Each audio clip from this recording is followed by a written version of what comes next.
So I was at Tempe Center for the Arts about 2 weeks ago now, and I made a friend with an Indian guy from Calcutta. His name was Chapman. He made a big deal that it rhymed with button because I couldn't pronounce his name.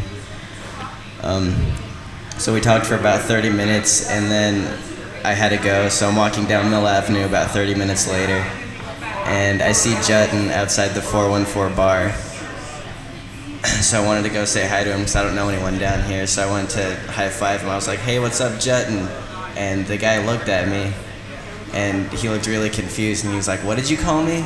And I was like, "You're Chapman, right? You're the Indian guy I just met at Tempe Center for the Arts." And he's like, "No, I'm not Indian. Are you racist? I'm Chinese." Go ahead. And I asked him, like, "How are you Chinese? You're the brownest person I've seen in the 2 months I've been in Arizona. That's impossible." And he told me that both his parents were in the military, and he was born in China, so that makes him Chinese. So that was the most racial tension I think that I felt in 6 hours. Right before that, I was at the bus stop, and I don't know anyone. I'm sitting at the bench by myself on one end of the bench, and I'm looking at my phone. I look up to see if the bus is coming.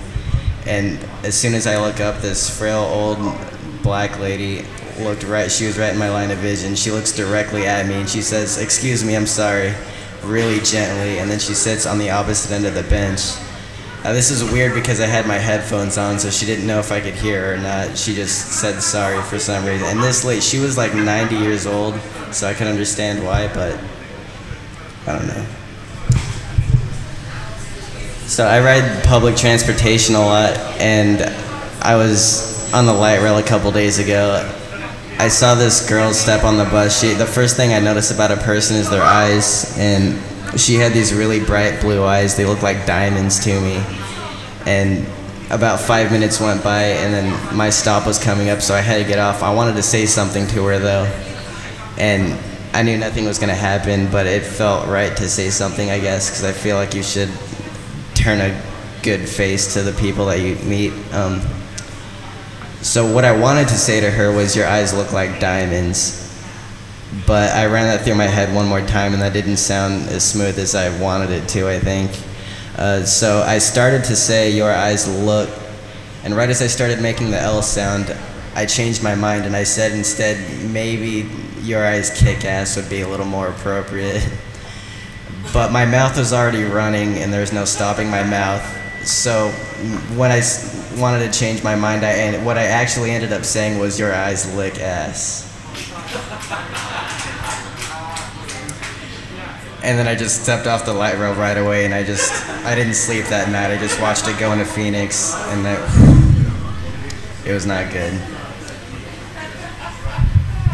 Thanks. So earlier this year, Pew Research, and usually I don't like stats. I think stats are so stupid. They're just something that, you already have your mind made up. You go to imright.com, and you just memorize a bunch of gibberish, and then you just throw it up at your friends.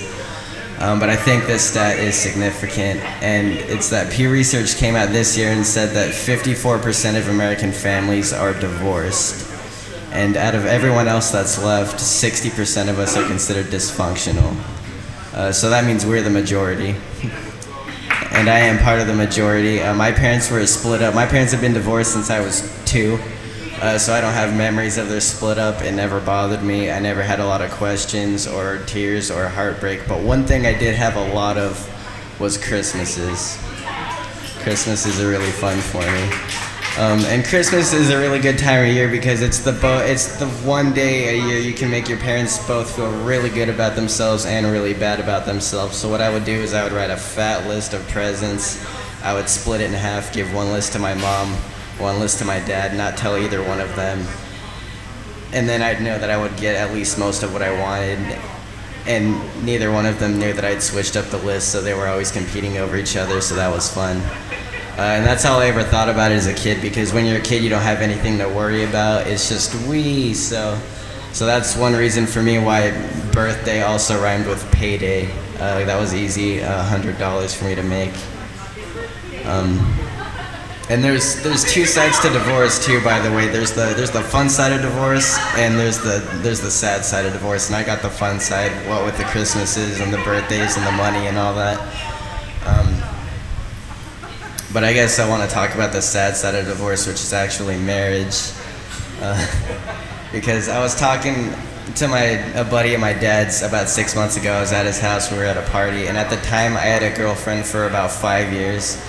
And my dad's buddy happens to be gay. He lives with his boyfriend and everything's sure, and they're happy. And that's good. But I brought up the idea of marriage. I was asking him how I should ask my girlfriend to marry me.